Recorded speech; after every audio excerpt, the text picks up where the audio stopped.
So after listening and hearing this, I want you to take away from this what it means to build up your child's self-esteem and their sense of self.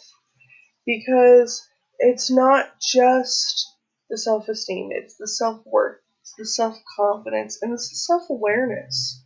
And that self-awareness is going to come from those connections that they're going to build between their behavior and how it makes them feel.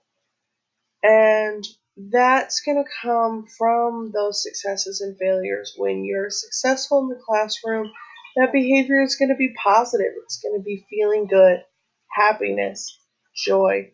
And when you're not having such good, some negative behavior, you're going to have some negative emotions. You're going to have that guilt and that shame and that embarrassment towards how you acted, your actions.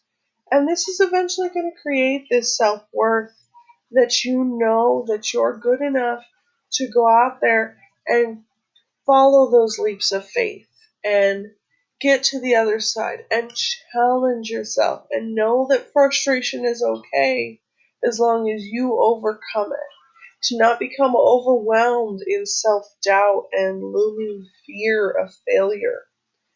To have the self-confidence to strive for those bigger and better things in life that eventually you can achieve.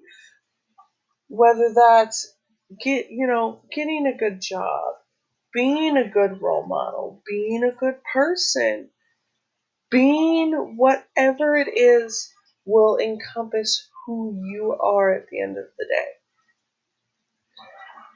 These are the things that we want to give our children. Is we want to give our children this value within themselves because that is going to be the most important thing that they can take with them in life. Whether you're working with a disabled child or a typical child or a child with behavioral issues, all of them have to have this confidence that they can do it. They can strive. Maybe the goals won't be the same. No child's goals are going to be identically the same. But when we're working with them, those goals are going to get bigger and brighter. You know, growing up, I grew up in a system that didn't really understand the difference between having a learning disability and just being lazy.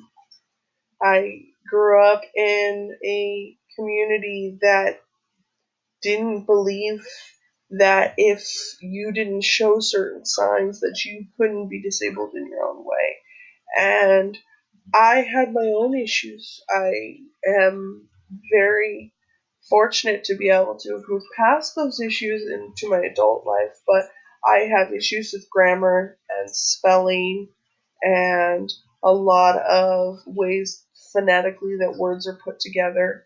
I enjoy speaking, but as far as writing or reading, I'm very difficult at it. As you probably noticed, I haven't read most of the slides that have been before us because I don't do well when I'm reading from paper. I do great when I'm ad-libbing. And it wasn't until I was about 20 years old that I was actually diagnosed with dyslexia. And that's why I have these issues in which that I do.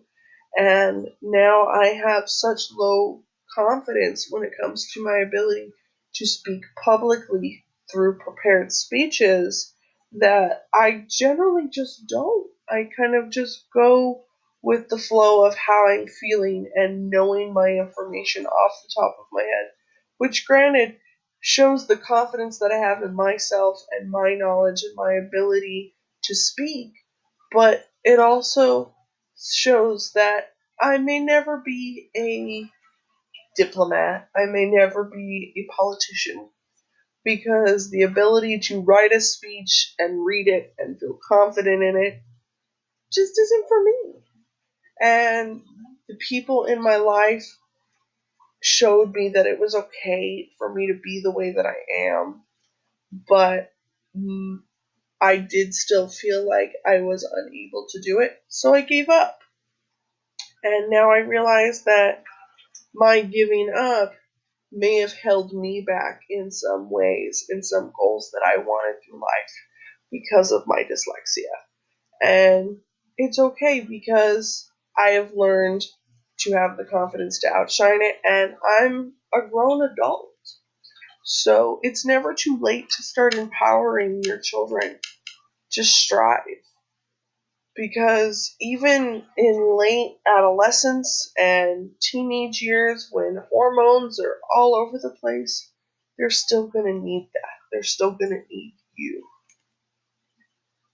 So hopefully you're able to take that away from this presentation and understand it a little bit more.